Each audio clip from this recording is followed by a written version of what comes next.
Bueno, buenos días a todos. Ya vamos a empezar con el cuarto día de la Semana de la Física. Y nuestra primera conferencia va a ser de el licenciado Daniel Cavazos, el cual egresó en el año 2017 de la carrera de Física aquí en la UNI. Este mismo año empezó la maestría en cómputo estadístico en el CIMAT, Centro de Investigación en Matemáticas, Unidad Monterrey, aquí en el PIT. Y el objetivo de esta maestría es formar personal capacitado en las áreas de ciencia de datos y cómputo estadístico, con un enfoque profesionalizante. Actualmente trabaja en una metodología de clusterización como tesis y realiza consultoría en modelación mediante variables geoespaciales. Recibámoslo con un fuerte aplauso. Muy bien, gracias. Como ya dijo,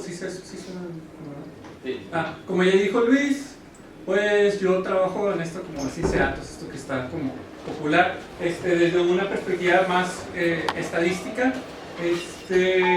Aquí, bueno, lo que voy a presentar va a ser un poco de un trabajo de consultoría que se está haciendo y acerca del algoritmo de clusterización. Como parte de como mi background, digámoslo así, que yo pues salí como de física pensando de que es que no tengo tanta afición por la física, o sea, me gustó toda la carrera, pero al final dije, sabes que es que no soy tan bueno y no me gustaría continuar toda mi vida estudiando física. Entonces, como me puse a pensar y resulta que lo que más me gustaba era solo resolver problemas de manera analítica y con matemáticas, ¿no? Entonces, entré a la maestría de cómputo estadístico y se trata mucho de manejar con cualquier tipo de datos y pues hacer estadística, ¿no? Y todos estos como nuevos algoritmos para identificar patrones o sacar conclusiones de datos, ¿no? Y bueno, parece más larga la presentación, pero puse proyectos porque no sabía si la tesis ya iba a quedar para este día, porque inicié en enero o febrero por cuestiones de tiempos de ahí. Pero bueno, solo son estos tres apartados primero, ¿no? Bueno, un poco, esto es como la agenda. El proyecto de consultoría trata de modelo de expansión de tiendas de retail. Estas son tiendas que tú agarras productos, ¿no? Y los compras, ¿no? Como consumidor. O sea, no es como tienda electrónica ni nada de esto, ¿no? Y este tema, escalamiento multidimensional, es una herramienta estadística para hacer representaciones en un espacio geométrico y es necesario como para entender esta parte, ¿no? Y esto, no le hagan caso. Bueno, entonces empezamos. Con el proyecto de consultoría no puedo dar todos los detalles completos porque hay un acuerdo de confidencialidad, entonces lo que voy a hacer es platicarles en sí de la metodología cómo es, ¿no? Entonces, el objetivo de este proyecto es generar un modelo predictivo de ventas según las variables geoespaciales, ¿no? O sea, por ejemplo, tú tienes un punto de interés que dices, aquí quiero poner una tienda, y entonces quiero valorar qué tan conveniente es poner esa tienda ahí, ¿no? Según variables, puede ser de entorno urbano, entorno económico, etcétera, etcétera. Ahorita lo vamos a ver. Entonces, la idea es predecir cuál va a ser el rendimiento si ponemos una tienda aquí. Y entonces, por ejemplo, aquí está la información que se utiliza. Son cuestiones de entorno urbano, o sea, por ejemplo, cómo está la calle, qué cosas hay, si hay semáforos, si hay pasos peatonales, puentes peatonales, paradas de camión, etcétera, etcétera. No, esto es más que nada como accesibilidad. Estas variables que son, por ejemplo, la distancia a la frontera, que es por el giro del negocio, o si es importante. Distancia a la sucursal más cercana de este mismo tipo de tiendas, esto es para checar efectos de canibalización, edad, flujo vehicular, y bueno, estas son las variables a predecir. Después hay un entorno económico, que es analizar qué tipo de actividad económica hay alrededor de este lugar, ¿no? Por ejemplo, sería, si te vas a San Pedro, hay como muchos corporativos, ¿no? Y entonces están registrados en un código del INEGI, de una encuesta del INEGI que se llama de nube, y entonces es ver ese tipo de cosas, ¿no? O sea, qué actividades económicas hay alrededor, un entorno comercial, que eso es los comercios donde tú vas a comprar cosas, o sea, que es básicamente un comercio el que estamos analizando, por eso se señala, y un entorno competitivo, que esto es ya directamente ver, o sea, qué competencia, qué rivales hay alrededor, a qué distancias, cómo se comportan, y potenciales clientes comerciales. Esto es dependiendo del giro del negocio, o sea, si lo quieren ver como general, depende si tu negocio puede tener clientes comerciales, es decir, de que otro negocio que dé un servicio te tiene que comprar a ti para hacer las cosas, ¿no? Entonces, teniendo en mente esto, vamos a crear un modelo. Eso es lo que comentaba, que para sacar todos estos como entornos se utiliza el de nube, que esta encuesta es un directorio nacional de unidades económicas y tienen unos códigos que clasifican, ¿no? Y entonces aquí te vienen todos los negocios que están registrados en México, todas las actividades económicas, ¿no? O sea, tenemos, por ejemplo, desde agricultura, construcción, cualquier tipo de comercio, transportes, etcétera, etcétera, servicios educativos, de salud, básicamente son todas las actividades, ¿no?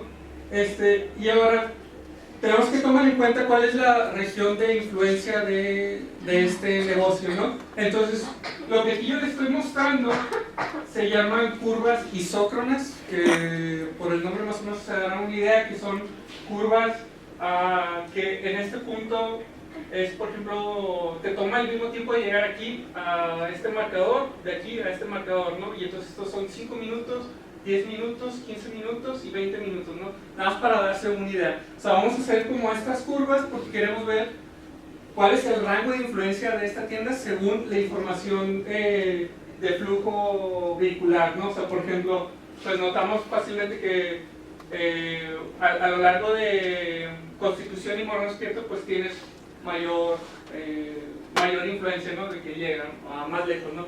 Pero el chiste es escoger en qué punto, hasta qué punto tú vas a utilizarlo, y depende del giro del negocio. O sea, si es, por ejemplo, un negocio al mayoreo, por ejemplo, un H&B, bueno, no es tal cual al mayoreo, pero un H&B pues tiene una región de influencia más grande, ¿no? O sea, no vas a poner un H&B en un lugar y a 5 minutos, 2 minutos, o sea, otro H&B, a menos que realmente haya mucha demanda o la accesibilidad sea muy difícil para uno u otro, ¿no?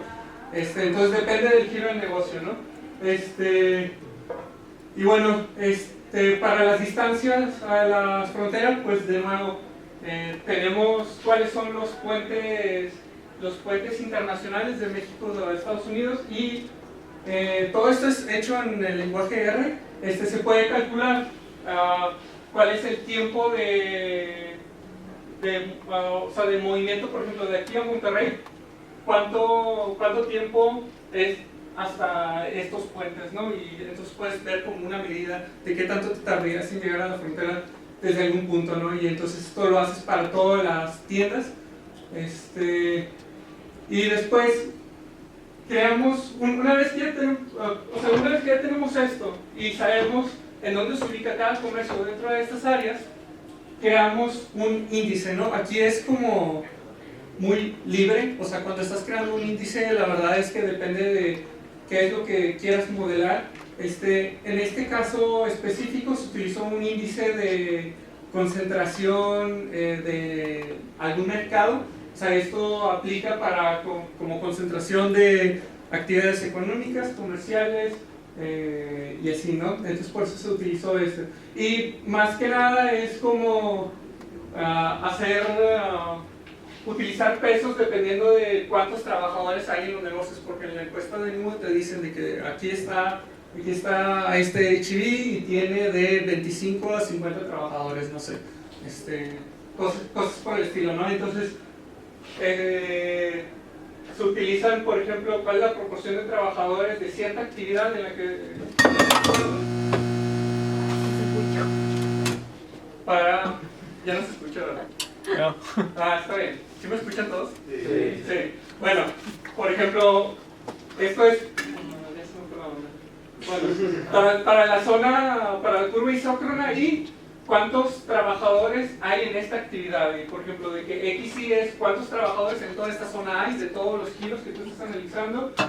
Y la ZJ es este establecimiento en particular, cuánta proporción tiene de trabajadores en ese sector no específico. Y entonces, por ejemplo, aquí yo muestro o algunos box plots de los índices que salen, o sea, ya las tiendas en particular, y lo divido en los entornos que yo les mencioné. Por ejemplo, o hago un índice relativo a la actividad de los sectores económicos, otro índice a la actividad comercial y otro índice de del mercado del mismo giro, ¿no? Y entonces sí vas construyendo variables para caracterizar a cada una de las tiendas.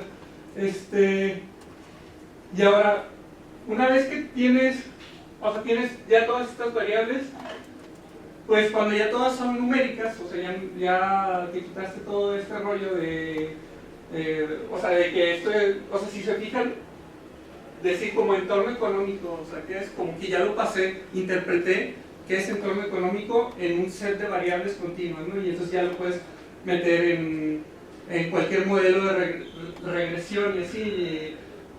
No voy a entrar en detalles del modelo de regresión porque aparte que no puedo, considero que no es necesario, pero simplemente es una regresión. Y pues ya chicas estadísticos que te dicen que también es esta regresión, que tanto cumple con ciertas características.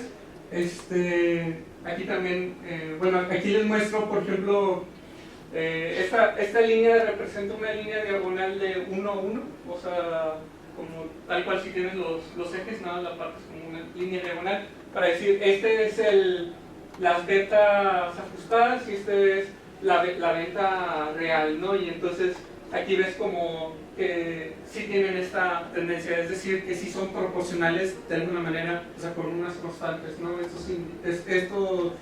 Estas ventas, ¿no? Y entonces ya pues puedes utilizarlo para evaluar nuevas tiendas, etcétera, etcétera. Y se supone que esto es para ayudar al negocio a tomar decisiones como analíticas y objetivas de dónde poner un negocio, porque uno puede decir de que, bueno, nada más como que se me ocurre que, bueno, obviamente no voy a poner cerca, no sé, si hablamos de Oxxo y Oxxo, ¿no? O sea, no vas a poner un Oxxo enfrente de un Oxxo, solo puedes poner un Oxxo enfrente de un Seven, por ejemplo, para quitarle competencia. Pero no vas a poner Oxxo y Oxxo porque alguno de esos dos te va a quitar, ¿no? Y entonces, o sea, en vez de hacer como estas ideas así como genéricas y darles el tanteo, ya poniéndole un modelo puedes tomar la decisión de que realmente qué tanto espacio le tengo que dar y así.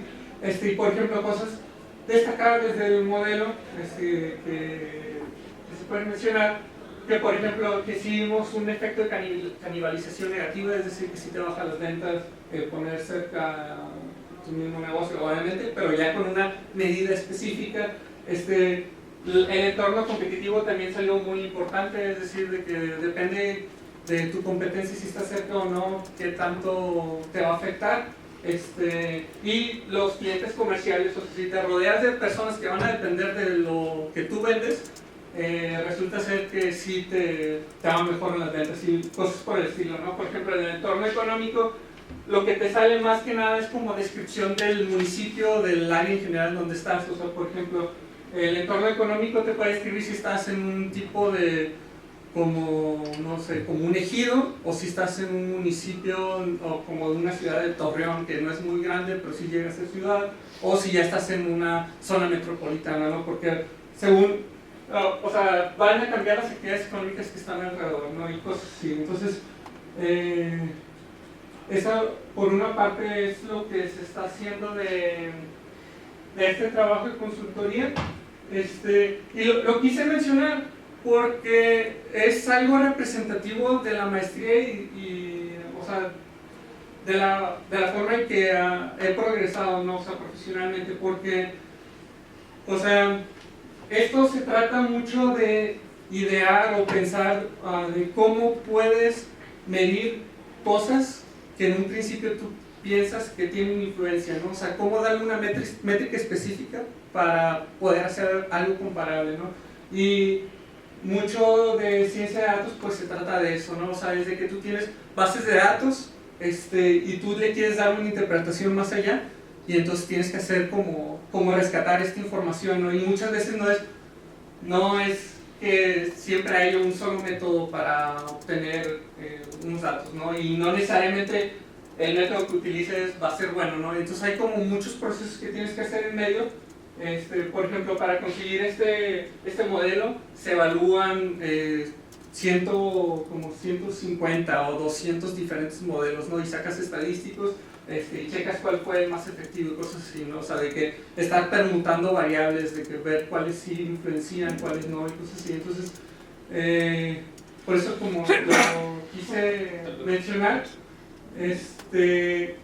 Y luego, ahora voy a mencionar un poco de lo que yo estoy trabajando como tesis, solo que tengo que introducir primero una técnica para como entrar un poco en contexto, pero es una técnica, no es muy complicada, estadística.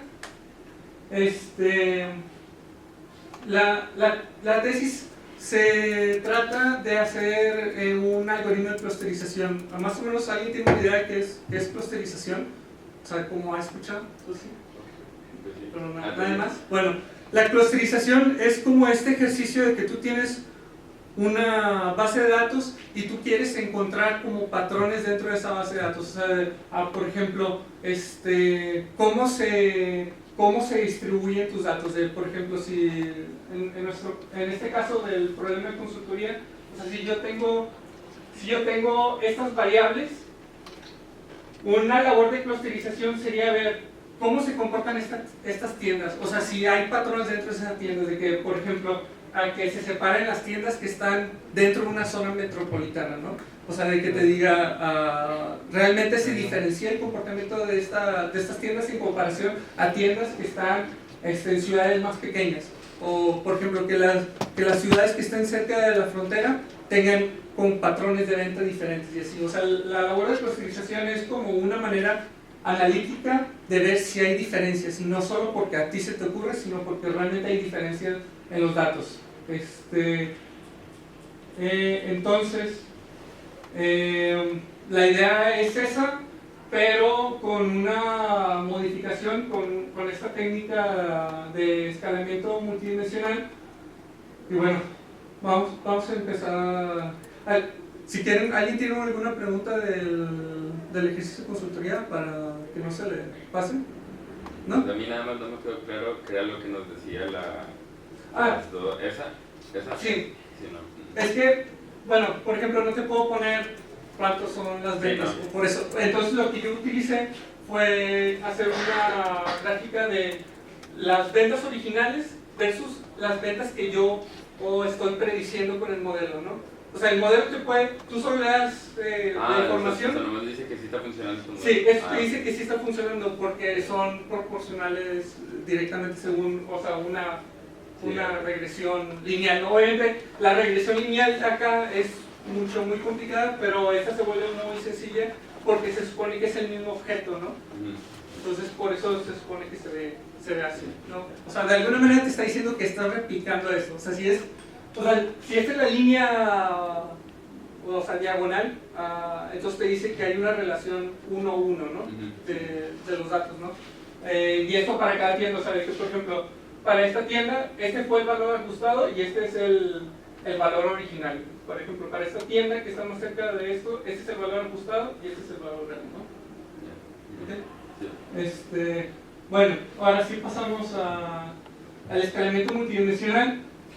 Esto también es como yo le veo la intuición detrás de esto. Hay una frase que leí hace poco que me gustó mucho, que dice: mide todo lo que sea mensurable y haz mensurable todo lo que no lo sea. Es una frase de Galileo. O sea, que te dice, pues, todas las cosas que tú no sepas o sea, que tenga una medición directa, como por ejemplo poner una regla y decir de acá a acá son 10 centímetros, intenta hacerlas mensurables, ¿no? Mensurables que se pueden medir. Bueno, entonces, por ejemplo, esta técnica, tú tienes una representación de distancias entre objetos, por ejemplo, una distancia euclidiana, lo más básico, de que tú dices de un punto a otro punto hay tanta distancia, de un punto a otro punto hay tanta distancia, ¿no? Y entonces eso lo haces para todos los objetos que tienes,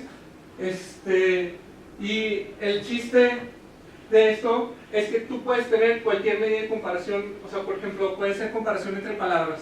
¿Cómo compararías palabras? De que carro y caro, ¿cómo las compararías? Pues puedes establecer una medida de qué tanto se parecen diciendo de que cuántas letras tienen en común. Pues tienen tres letras, ¿no? Y entonces le pones a la palabra carro, la distancia con la palabra caro, dices es 3. Y así vas haciendo, y por ejemplo tienes una matriz de una disimilaridad que tú te inventaste, y después con el escalamiento multidimensional se trata de que esa matriz de distancias que tú inventaste la vuelves una matriz de distancias euclidianas, es decir, en un espacio geométrico como si fueran casi como coordenadas, ¿no? O sea, en 2 dimensiones tú puedes ver cómo se ubica la palabra carro y qué tan similar es a la palabra caro en un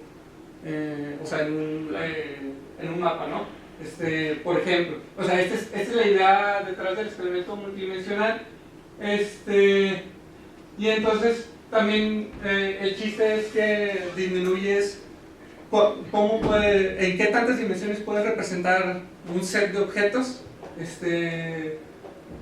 y bueno, el punto de esta técnica también es encontrar agrupaciones. Por ejemplo, en este caso de las palabras, puedes encontrar agrupaciones de palabras que tengan letras similares, ¿no? De que más juntas en un espacio de XY van a estar las palabras carro, caro, o caros, carros, o cosas así, ¿no? Y se utilizan, normalmente va acompañada de algoritmos de clasificación o clusterización para ver estos comportamientos, ¿no? Y como decía, en general usa proximidades en cualquier contexto, o sea, tú puedes proponer medidas de proximidad como tú quieras, dependiendo del problema que estás haciendo, y ya te provee una configuración de información relativa entre los objetos, ¿no? O sea, de este espacio nuevo que formas es un espacio relativo a estos objetos. Entonces, por ejemplo, aquí también, como yo soy más como pragmático, en vez de ponerles como toda la demostración matemática, les voy a dar un ejemplo real. Entonces, de la página de IMDb, se utilizaron los géneros y las plot keywords de un set de películas, ¿no? O sea, 1572 películas. Entonces, por ejemplo, una película está definida por 3 géneros. Puede ser de, por ejemplo, acción, aventura y drama, no sé, o fantasía. Y entonces tiene un set de géneros y también tiene un set de palabras clave. O sea, puede ser, por ejemplo, si es de crimen, puede ser policía, asesinato, escuela, no sé. O sea, si fue un asesinato en una escuela, cosas así. Entonces, el punto es que tú tienes como set de variables categóricas que es difícil ponerlas en un modelo de clasificación. Si son muchas categorías, o sea, hay muchas posibles combinaciones de keywords que tengan el género crimen, ¿no? O sea, todas las películas de crimen pues no son exactamente de lo mismo, ¿no?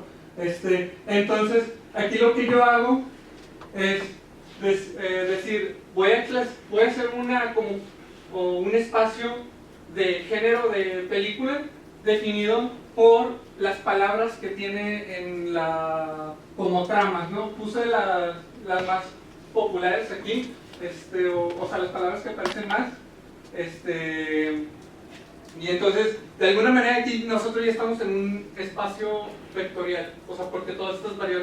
Y esta matriz en realidad es estos géneros y como 5.000 o 10.000 palabras diferentes, ¿no? O sea, es muy larga. Pero después, por ejemplo, bueno, casi, aquí creo que casi no se alcanza a notar, de hecho, como que se distorsionó un poco, pero aquí ponía, por ejemplo, los géneros, por ejemplo, sci-fi, las palabras más relacionadas con sci-fi, está pues, científico, scientist, el tiempo, viajes en el tiempo, alien, cosas de aliens, futuro, espacio, etcétera, etcétera. Aquí tampoco se alcanza a ver, pero aquí dice del crimen y están las palabras drogas, dinero, drogas, asesinatos, policía, detective, asesino serial, etcétera, etcétera, ¿no? Y así vemos, por ejemplo, las de guerra, aquí está rey, soldado,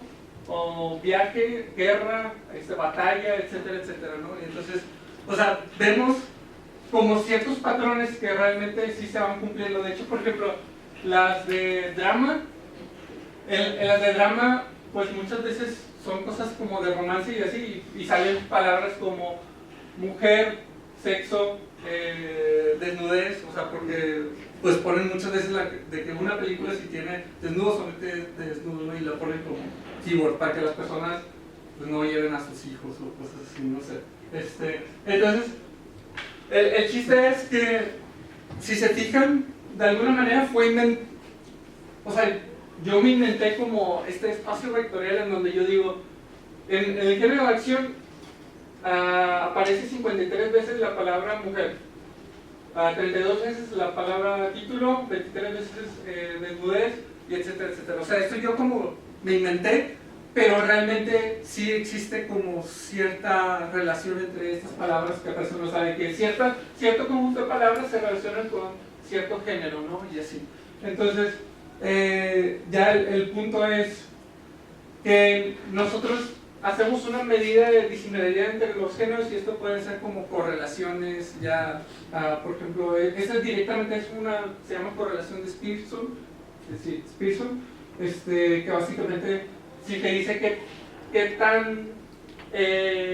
tanto o sea, no se parece un vector numérico con otro vector numérico, no son básicamente suma de distancias de las dos, o sea, de que, por ejemplo, 53 menos 18, ¿cuánto da? Y eso se lo sumas a 32 menos 31 y así, ¿no? Pues es una suma de eso. Y entonces ya tengo una matriz de alguna disimilaridad y utilizo MDS para aproximar esta disimilaridad, pero ahora en un espacio euclidiano. Y entonces, por ejemplo, sí se alcanza a ver un poco mejor. Por ejemplo, el thriller y misterio son géneros muy relacionados, o sea que aparecen comúnmente juntos. Thriller con crimen también aparece, porque thriller puede ser como asesinatos y cosas así. El de horror, acción, sci-fi, por ejemplo, aventura y fantasía te lo ponen más juntos porque normalmente son como de ese estilo. Drama, romance y comedia, pues las comedias románticas normalmente, o sea, puede ser solo comedia y romance o comedia y drama, ¿no? Entonces, o sea, el chiste es que volvimos, o sea, transformamos un espacio de tramas y géneros en un espacio de dos dimensiones con numeritos, ¿no? Y que este espacio contiene patrones de los objetos que estamos analizando, que son los géneros, ¿no? Y los puntos azules son las películas, o sea, dónde ubico la película según los géneros que tenían, ¿no? Y entonces ya tengo un mapa de género y de palabras clave, ¿no? Y entonces, ¿para qué sirve esto? O sea, uno dirá, pues sí, ya lo estoy visualizando, pero ¿de qué me sirve saber esto? Bueno, se puede hacer, este conjunto de datos se puede utilizar para una labor de clasificación, o sea, un modelo que te diga cuál va a ser la calificación de la película según unas variables, y lo que vamos a hacer es utilizar estas variables sin considerar qué género es, y después vamos a utilizar estas mismas variables, pero le vamos a añadir estas nuevas dimensiones, ¿no? Y entonces puedes comprobar que tus modelos de clasificación mejoran si añades señales del género, ¿no? Este es el porcentaje de error y entonces vemos cómo baja de mayor manera si nosotros incluimos el género, o sea, este nuevo espacio del género, ¿no? Entonces eso te está diciendo que sí te está aportando información este nuevo espacio para hacer modelación, ¿no? Y esto ya solo es como una manera de representar, porque nosotros sí tenemos cuáles son las calificaciones reales y vemos que también se desempeñó, ¿no? Pero bueno, ese es en general para lo que se utiliza el escalamiento multidimensional, ¿no? Y esto hay muchas aplicaciones en cualquier tipo de datos, porque básicamente tú solo te tienes que ver un espacio vectorial que tú te creas y después una medida de similaridad que tú te creas según el contexto en el que estés, ¿no? Y entonces lo puedes hacer para cualquier cosa.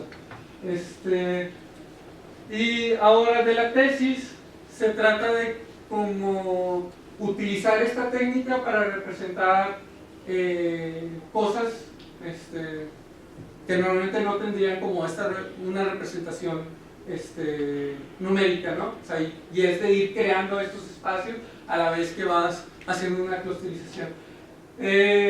Tienen muchas cosas muy específicas, pero lo que quiero que se lleven de esto es que básicamente es como una modificación de un algoritmo muy popular en estas labores de clusterización, que no tiene mucho sentido que lo explique a fondo si no hay tanto contexto de clusterización. Pero el punto es que, por ejemplo, si yo tengo un set de datos en coordenadas espaciales y cada coordenada está relacionada a una medida de disimilaridad, o sea, que por ejemplo esta coordenada, dígase que representa una tienda, que tenga, que sea muy similar a esta tienda, que te los agrupe. Si esta tienda es muy similar a esta tienda, que te los agrupe. Y cosas así. O sea, el chiste es como ir obteniendo esta representación de grupos según las disimilaridades que tenga.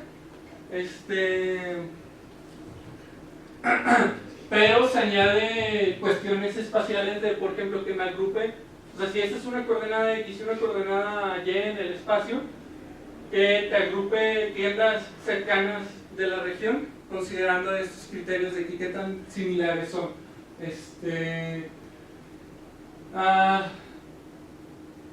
Bueno, estas solo son gráficas de cómo se realizan.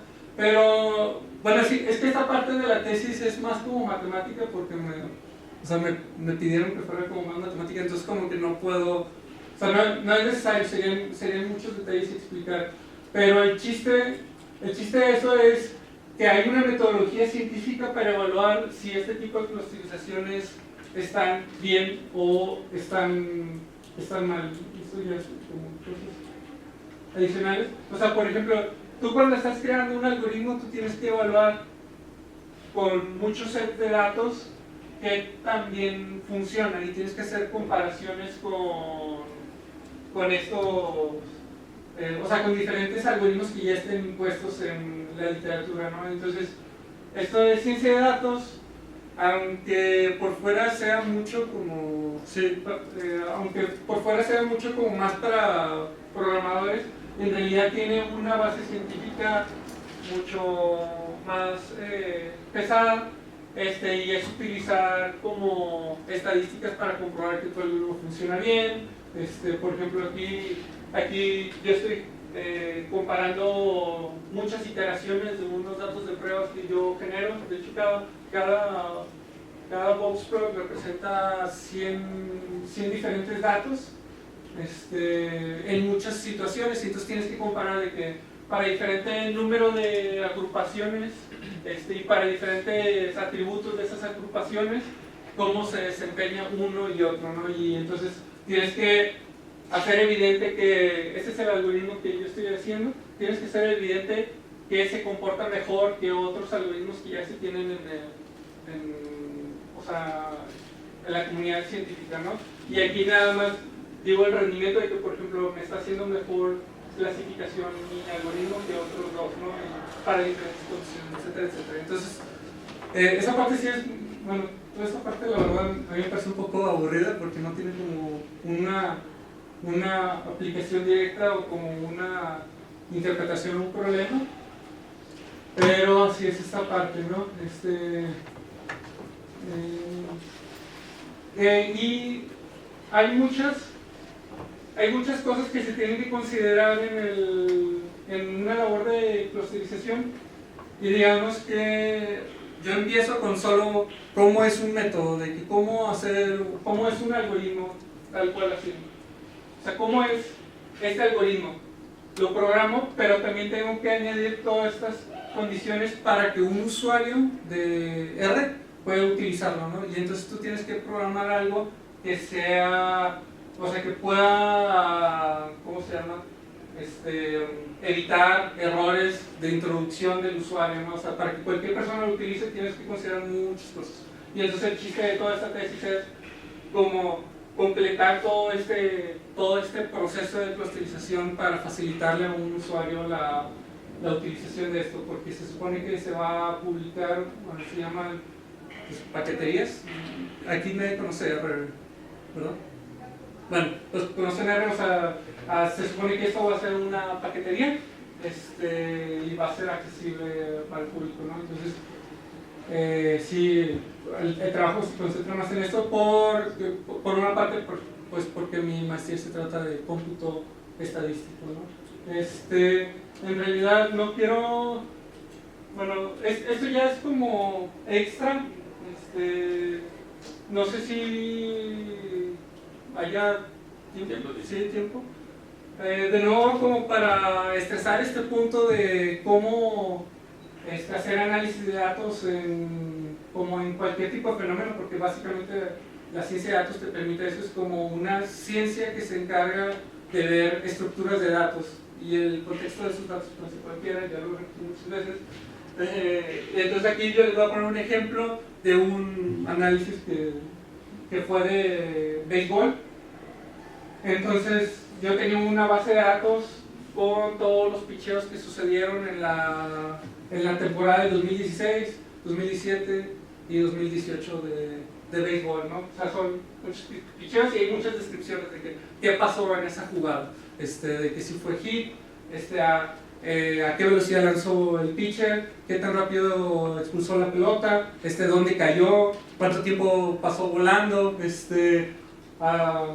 muchas cosas, inclusive dan descripciones de que hubo error de la defensa, pasó esto, llegó a tal base. O sea, básicamente solo necesitas como leer un registro de esto para imaginarte qué pasó en esa jugada, ¿no? Entonces, el punto es cómo extraigo, o sea, si yo quiero caracterizar, aquí se quieren caracterizar a los jugadores, o sea, yo quiero como clasificar, no sé si alguien ha jugado de que, por ejemplo, FIFA o el juego de béisbol de las ligas, pues normalmente te dicen, este jugador tiene tanta velocidad, este jugador tiene tanta calidad, o por ejemplo en el fútbol, de que le pega con cierta potencia a la pelota, habilidad de pase, etcétera, etcétera. Entonces digamos que queremos hacer algo parecido, pero con datos reales, que la mayoría de veces en FIFA y en esas cosas son muy subjetivos a como cuestiones de popularidad del jugador y así. Pero entonces aquí lo queremos hacer como de alguna manera real, ¿no? Y ver qué podemos sacar de conclusiones.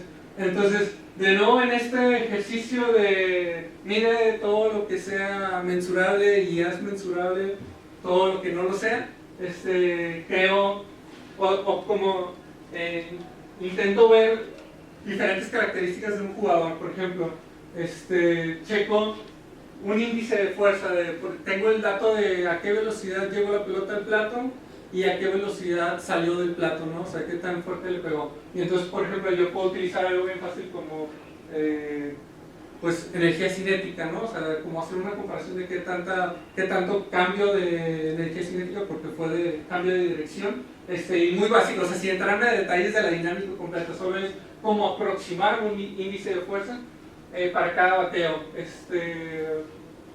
y como anexarlo a un jugador. Y así similarmente, por ejemplo, el índice de destreza, aquí yo le digo, o sea, qué tan amplia es su zona de de strike, ¿no? O sea, qué tan efectivo es bateando en toda la zona de strike, ¿no? También índice de precisión, qué tan probable es que este jugador haga contacto, o sea, que sí le pegue, de que, por ejemplo, yo también tengo el picheo que no le pudo pegar, ¿no? Que hizo swing. Entonces yo puedo decir qué tan malo es el jugador para pegar a la pelota. También un índice de generación, a qué tantas bases avanzó con lo que hizo. Y este índice de calidad va a ser más como complejo, que es como un índice que nos indica qué tan bueno es ese bateo. Porque, o sea, por ejemplo, tú le puedes golpear la pelota, pero si la golpeas justo hacia enfrente a donde está el pitcher, pues es muy probable que termines en out, ¿no? Entonces depende de cómo sea ese bateo, es qué tanta calidad puede ser. Entonces, por ejemplo, se tienen estas diferentes variables en la base de datos de que cuál fue el ángulo de bateo, o sea, si lo batea así, si sale hacia abajo, arriba, qué tan arriba, cuál fue su velocidad, hasta qué distancia llegó, en dónde cayó, cuánto tiempo fue tiempo de vuelo y si fue un out o fue un hit, ¿no? Y entonces se hace un modelo para estimar, esto solo es una visualización en donde cae y yo le digo cuánta probabilidad de hit tiene según cuáles fueron estos datos, o sea, según estas características de cada bateo. Es una estimación, ¿no?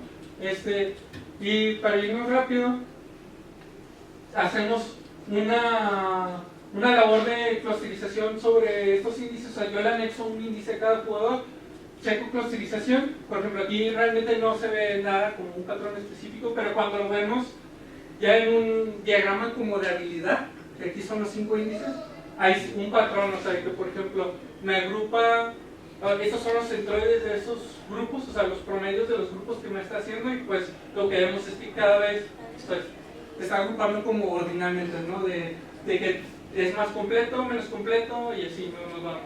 Entonces el punto es que así caracterizas a los jugadores, y pues algo interesante de este proyecto,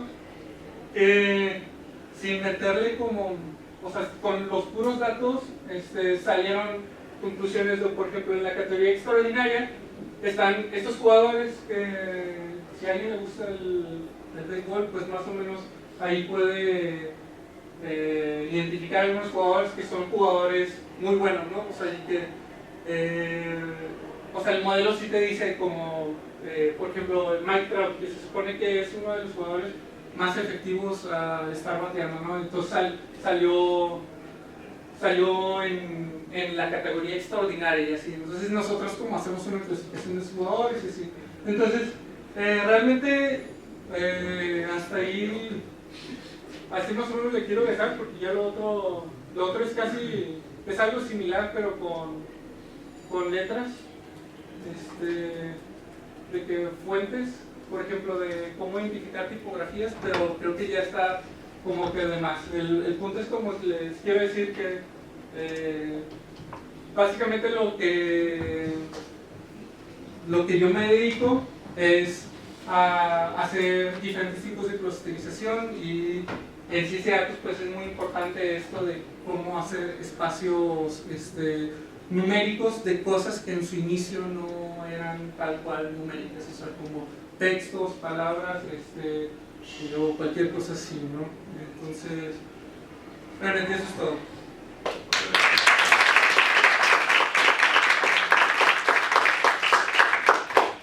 ¿Preguntas? Bueno, por ejemplo, tú me mencionaste que saliste de la carrera y, por ejemplo, tomaste este camino. Por ejemplo, antes de entrar a la maestría y, por ejemplo, ya dentro, ¿qué conocimiento, o sea, por ejemplo, tú sentiste que, o sea, fue clave o crees que es de gran utilidad para el momento de estudiar la maestría que estás? Pues, lo que me di cuenta cuando entré a la maestría es que era, por ejemplo, el que menos sabía estadística, el que menos sabía probabilidad, y de mis compañeros como un poco abajo de la programación, ¿no? Porque había muchos como personas muy enfocadas en esto. Pero, o sea, esas eran como las áreas que a mí me faltaban, que son muy importantes en ciencia de datos. Pero en física, como que aprendes a estar aprendiendo cosas abstractas, o sea, aprendes a utilizar procedimientos analíticos para resolver problemas. Entonces, de alguna manera, como, no sé si sigue aquí Héctor Warrior, sigue dando clases, por ejemplo, a los que les ha dado clases Warrior, no sé si les ha dicho, o bueno, Héctor Guerrero, perdón, es que es lo que recuerdo, él decía, la carrera de física es como la mejor preparatoria que puedes tener, o sea, la mejor preparación si no sabes realmente qué quieres hacer, porque cuando tú te metes a física te acostumbras a esta idea de estar resolviendo problemas y con el método científico y todo este rollo, que al final lo puedes aplicar para absolutamente todo, porque así se genera, o sea, mucha parte del conocimiento. Entonces te da mucha esta versatilidad de incorporarte en muchas cosas, o sea, por ejemplo, también por eso ves muchos físicos como de metiches en campos que tú dirás, ¿por qué estás ahí? O sea, por ejemplo, de que pues física médica empezó a ser un boom, porque los físicos empezaron a ver como procesos dinámicos, o así de cualidades físicas en el cuerpo y cosas así, y entonces pues tú sigues haciendo tu misma labor que hiciste en la carrera, solo que lo centras en un contexto como diferente, ¿no? Entonces sí, pese que en la maestría pues realmente no es que vi mucha probabilidad, por ejemplo aquí llevé probabilidad, aquí solo llevamos probabilidad 1 creo, yo la llevé con Tenorio y pues por ejemplo saqué 71 en primeras, así que estoy contento por eso, pero pues no era así como un estudiante muy bueno en probabilidad, pero al final como que si enfrente tienes un profesor que como que te intenta explicar las cosas intuitivamente cómo funciona la probabilidad, como que si te dedicas a ello realmente no es tan difícil, o sea, el chiste es como que tengas esta iniciativa de aprender cualquier cosa, ¿no? Y por ese lado, por ejemplo, lo que yo he visto que le va mejor a los físicos en de ciencia de datos que a matemáticos, así que pese que los matemáticos sepan las demostraciones de algoritmos muy fácilmente y cosas así, lo que les falta es como un feeling como intuitivo de cuando se ponen un problema real, o sea, cuando están en un problema, o sea, por ejemplo, tengo compañeros que tienen una tesis muy chida, pero es muy matemática y no tiene ninguna aplicación, y cuando están en un proyecto de consultoría no saben, o sea, no pueden interpretar lo que están viendo, y hacen cosas que solo te lo dice una reglita de matemáticas, de que hace esto y ya. Pero mientras que cuando eres físico como que tienes una intuición, o sea, estás acostumbrado a tomar esta intuición y entonces puedes hacer como atajos intuitivos para encontrar soluciones más rápido, cosas así. Entonces eso es también lo que ha hecho muy popular a los físicos en ciencia de datos. O sea, por ejemplo, hay muchos físicos que se meten en ciencia de datos relacionados con finanzas y como que, o sea, como la diferencia con la gente de finanzas es que sí llevamos muchas matemáticas y como intentamos hacer como modelos interpretativos, pues les gusta más que a los corporativos los perfiles de físicos en finanzas y cosas así. Entonces sí, esas es como las cosas que me aportó mucho física que no te aporta matemáticas. Entonces, ¿alguna otra pregunta? Sí. ¿Qué son los proyectos de consultoría? O sea, es que sí, de hecho se me olvidó mencionar. Esta maestría es profesionalizante. O sea, como tal no es, sí es una maestría que tiene que ver como esta misma dinámica de una maestría de ciencias, pero la diferencia es que se enfoca en hacer personas que vean directamente un campo laboral, que no necesariamente sean un buen investigador, sino que sean buenos en el área de ciencia de datos para aplicarlo en cosas reales. Obviamente sí llevamos muchos ejercicios de artículos científicos, por ejemplo, la mayoría de las materias tienes que replicar artículos científicos y todo esto, pero el enfoque es como encontrar aplicaciones, ¿no? Y entonces una parte de mi titulación, del proceso de mi titulación, es que tengo que hacer consultoría. Así todos tenemos que hacerlo ahí, ¿no? Entonces está interesante porque luego ya te metes en problemas reales, o sea, obtienes datos que no hubieras obtenido de otra manera, o sea, porque los datos públicos normalmente pueden ser como muy de libro o muy armados, y entonces como que ya te enfrentas a las exigencias de como consultor profesional, ¿no? O sea, pero en sí, ¿qué es Consultoría, pues sea, es muy genérico. o sea, es ¿Te refieres así como a la palabra? como, o sea, es como un servicio a una, por ejemplo, a un Oxxo. Sí, sí.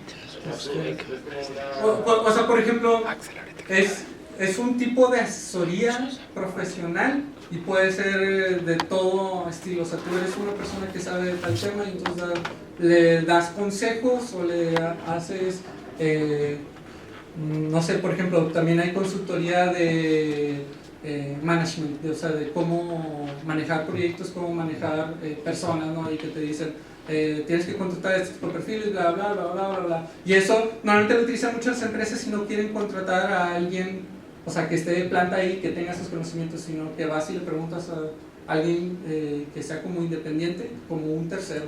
Entonces, en realidad, consultoría puede ser de cualquier rollo, solo que esta consultoría específica es de ciencia de datos.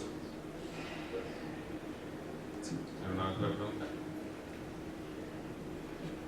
Para la consultoría, ¿cómo te acercaste así la primera vez a una empresa o tan Sí,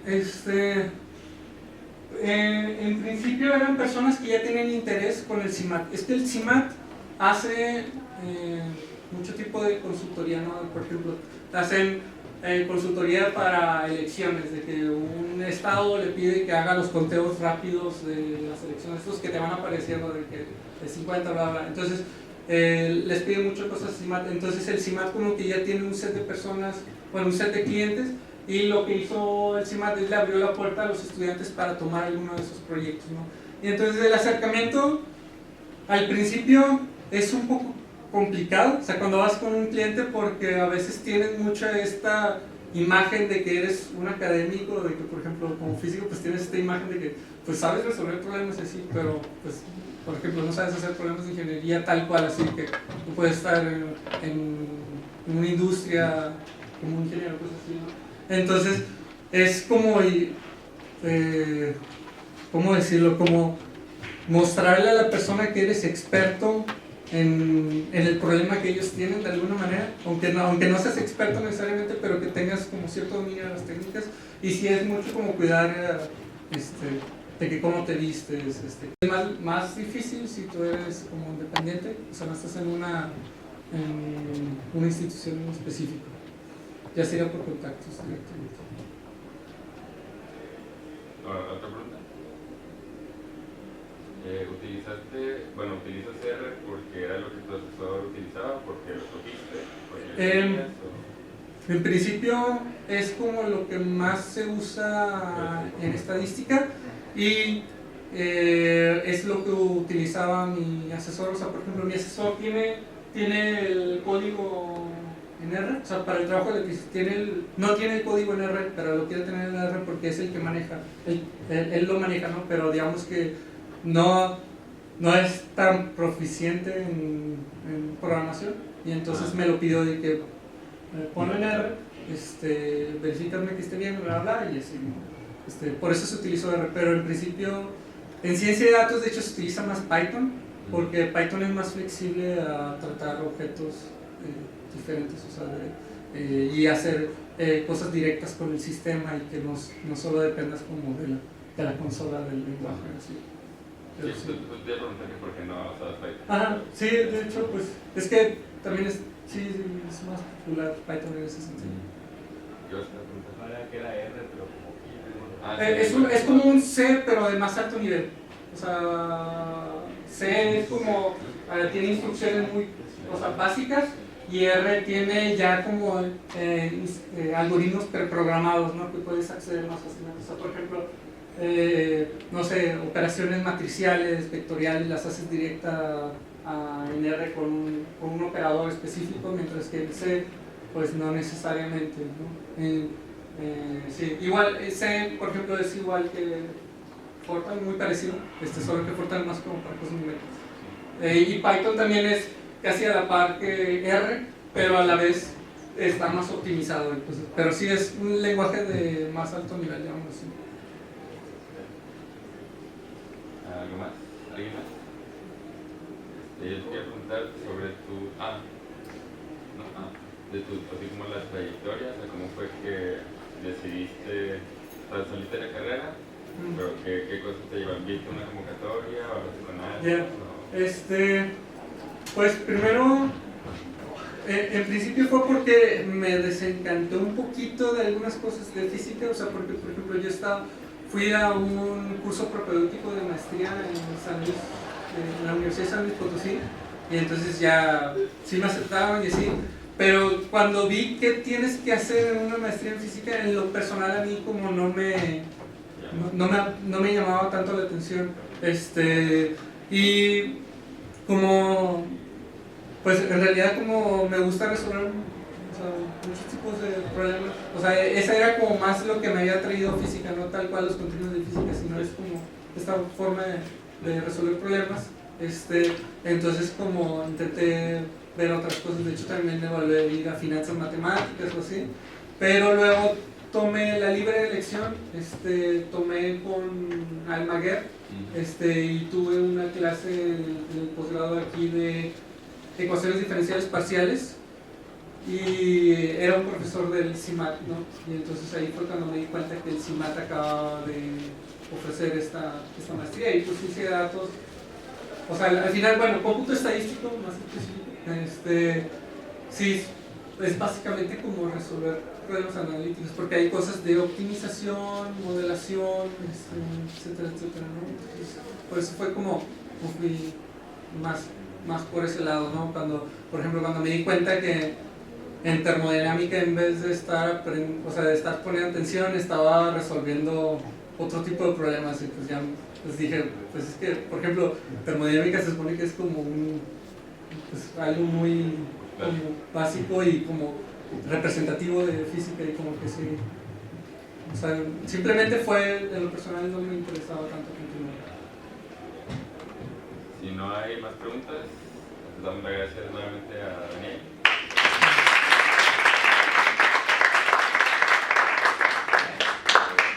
Te mandamos tu certificado pronto. Pronto, igual que la invitación formal. Pero bueno, ahora continuamos con la conferencia de nuestro compañero Axel Rangel Altamirano, estudiante de física de sexto semestre y está trabajando con cosas de astro. Démosle un aplauso.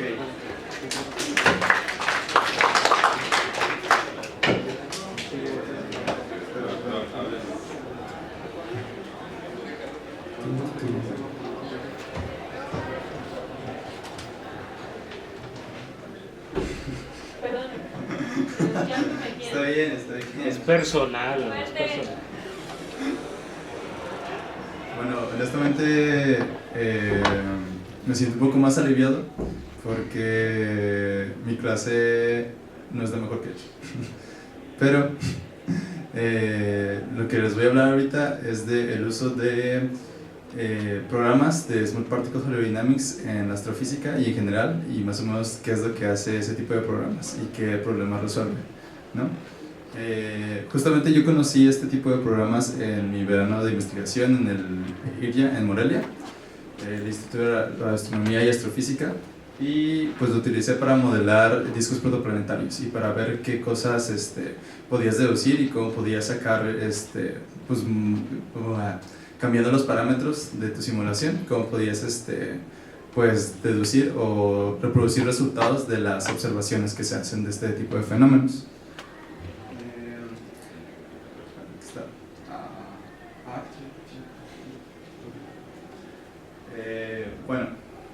Bueno, lo primero es explicar pues en qué contexto aparecen este tipo de fenómenos, y es en astronomía normalmente, aunque puede ser en otro tipo de ciencias como en oceanografía o en volcanología o en más o menos cosas de geofísica, donde también necesitas saber cómo se van moviendo los fluidos, qué es lo que puedes variar para modelarlos.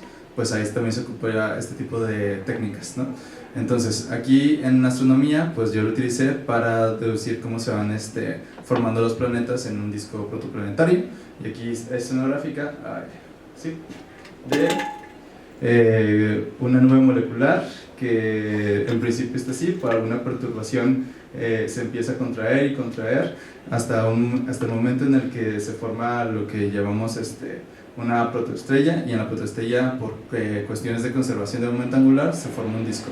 Y en el disco pues hay material acretándose a la estrella y el material saliendo, y hay procesos de dragado de tal manera que todo se junta en un bueno, no que todo se junta, sino que se da la oportunidad de que se formen planetas o de que se forme algo. El problema de esto es que no sabemos cómo se forman, no sabemos qué es lo que causa y no sabemos las implicaciones, ¿no? Digamos, sabemos que de repente aparece un agujero dentro del disco, pero no sabemos cómo se forma el disco y pensamos de que pues lo forma un planeta, ¿no?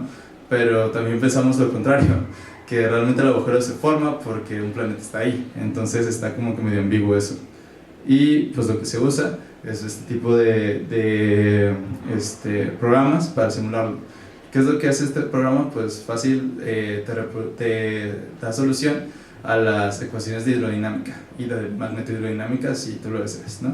Entonces, en lo que se basa es en dividir tu fluido en distintos, en partes finitas, y de ahí, pues seleccionar lo que llamamos una partícula base, una partícula en la que te vas a concentrar, seleccionar todo un perímetro, un dominio, y pues suavizar todas las funciones, todas las propiedades físicas alrededor del dominio, ¿no? Todas las partículas vecinas las vas a suavizar con una función kernel, ¿no? Entonces ya con tu kernel y con las funciones suavizadas, con las propiedades físicas suavizadas, vas a obtener, digamos, todos los datos que quieres de tu fluido, ¿no? Justamente aquí el kernel está en función de R y de H, donde H es simplemente la distancia que tienes de tu partícula base al dominio. Y bueno, normalmente se utilizan kernels que son funciones gaussianas porque es lo más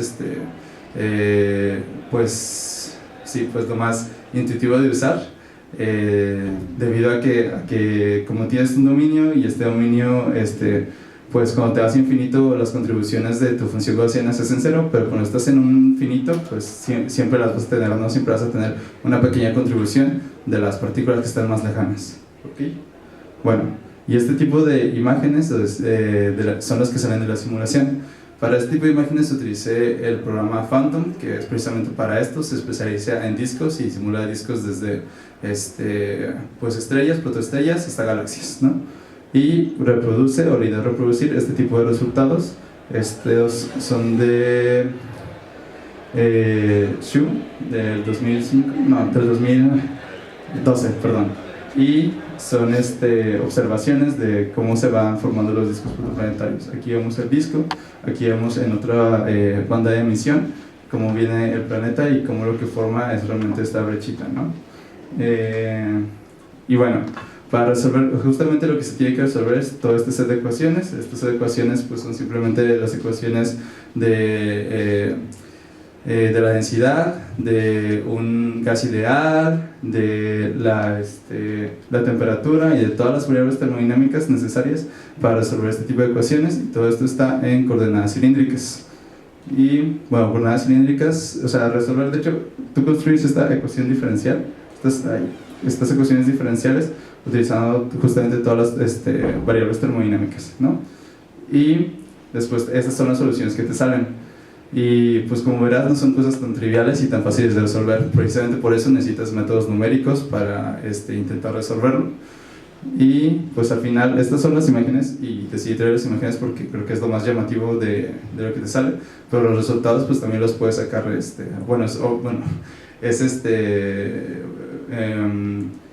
pues sí, trivial, que no solamente salen